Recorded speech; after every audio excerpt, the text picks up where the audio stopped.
ఇది ఇంకొక వైపు నుంచి పోయింది. ఇక్కడ సుబ్రహ్మణ్యేశ్వర స్వామి, వినాయకుడు, అమ్మ. ఇలా లోపలికి వస్తే ఇందాక మనం అటు నుంచి వచ్చాము, ఇప్పుడు ఇటు నుంచి అనమాట. ఇది మా అమ్మ, సుబ్రహ్మణ్యేశ్వరుడు, అమ్మ, నాన్నగారు.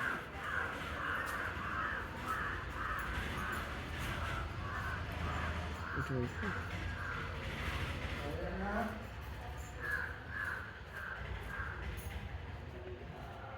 ఇటువైపు ఆంజనేయ స్వామి. ఇలా ఇది లోపల నుంచి అనమాట. ఇందాకనేమో నేను మీకు బయట నుంచి చూపించాను, ఇది ఆశ్రమం లోపల నుంచి. అది అటువైపు కనిపిస్తున్న బిల్డింగ్ వచ్చి అన్నపూర్ణ ఆలయం అంటారు దాన్ని. దాంట్లోనే నిరంతరంగా 1940-50 ఎప్పుడు అప్పటి నుంచి ఇప్పటి వరకు ప్రతిరోజు ఎంతో కొన్ని వందల వేల లక్షల మంది నిరంతరం అన్నదానం జరుగుతూనే ఉంటుంది. ఆవిడ సంకల్పం అన్నమాట. అందుకే అన్నపూర్ణ అమ్మవారు. సో ఆ రోజు నుంచి ఈ రోజు వరకు ఆ పొయ్యి ఆగలేదంటారు. ఎలా సో ఇది వచ్చి అమ్మ ఆలయ ప్రాంగణం. ఇక్కడేమో అమ్మ నిరంతరం అఖండ నామ జపం జరుగుతూనే ఉంటుంది. ఎవరో ఒకరు నామం జపిస్తూనే ఉంటారు.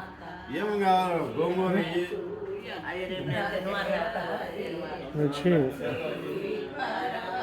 అమ్మ పాదకలికి ఇది వచ్చి అమ్మ ఒకప్పుడున్న పాత మందిరం. ఇది అంటే ఒకప్పుడు అమ్మ ఇందులో ఉండేవారు. ఈ అమ్మ వాడుకున్న మంచం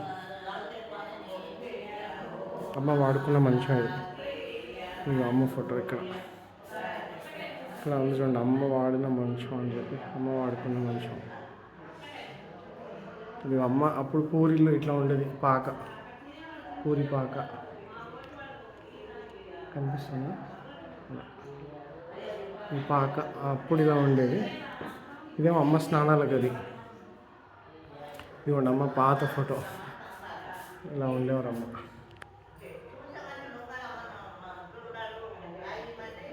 ఈ ఫోటో చూస్తే మీకు నాకు గుర్తొస్తున్నారేమో ఆలోచించండి ఒకసారి.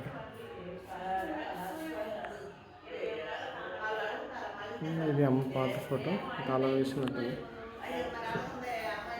అమ్మ ఫోటో పాతది. ఇది వచ్చి ఇంకొక అమ్మని అర్చించుకున్న గది. ఇది అమ్మ పాదుకలు. మళ్ళీ ఇక్కడ మాత. ఇది అమ్మది ఇంకొక మంచం, పాత మంచం. ఇది అమ్మ ఫోటో. లైట్లు ఇది ఇక్కడ సరిగ్గా కనిపించట్లేదు, బట్ ఇది అమ్మ ఫోటో.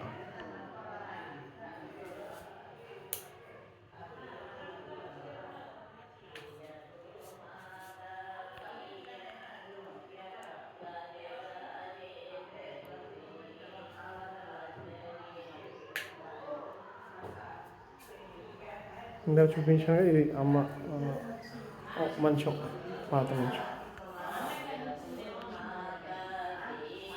ఇది వచ్చి నామం జాకీ ప్లీజ్.